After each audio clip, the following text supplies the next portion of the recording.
165 runway 27 right, clear for takeoff, wind 210 degrees, 15 maximum 27 knots. We've always known that airport hotels are a little bit different to the rest of the hotel market. They really have some special qualities about them in the way that they interact with the airport, the way they provide a service to passengers who are travelling. And we wanted to try and understand them a little bit better to be able to advise airports on when they might need to think about developing a new hotel and what the market might be. In the UK, everybody says, oh, you must buy a hotel in Heathrow.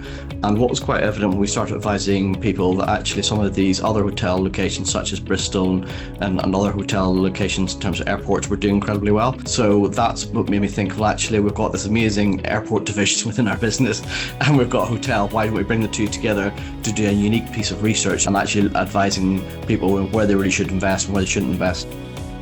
So business travellers who were always a real mainstay of airport hotel bookings, they've really kind of subsided in preference to holiday traffic, to leisure travellers. And leisure travellers, since the pandemic, being prepared to spend a bit more on holidays, and hotel stays are part of that.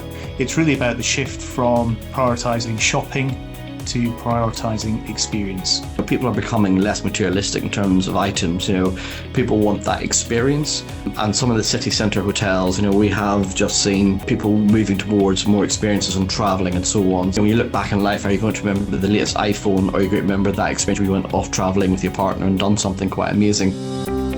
We've seen increases really pretty much across the board, but the few that stand out are Edinburgh Airport, Birmingham and Gatwick. Those have particularly surged. There is a number of airports throughout the UK which are seeing rapid growth and a real radical change in terms of the passengers and types of airplanes that are coming out of that. So if we look at London City Airport, for years it has been known as a very kind of a hop shop airport. That airport's now been able to use larger planes, and that will change that airport quite radically. We've also seen Manchester Airport change quite radically over the last 3 years. All of that adds up to more demand for hotel rooms. I think one of the other key things to take away is that through our research, we've been able to work out some of the nuances around why there may well be a demand for a particular type of hotel at a particular airport and not others. And that's really, we brought out in what we call our Landside Index.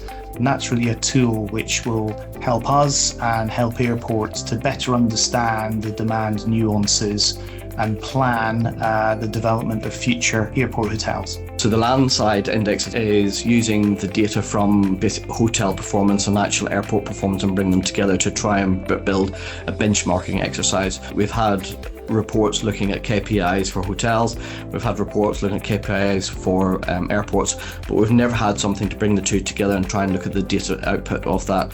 So the Landside Index is a really critical point of us now being able to start mapping.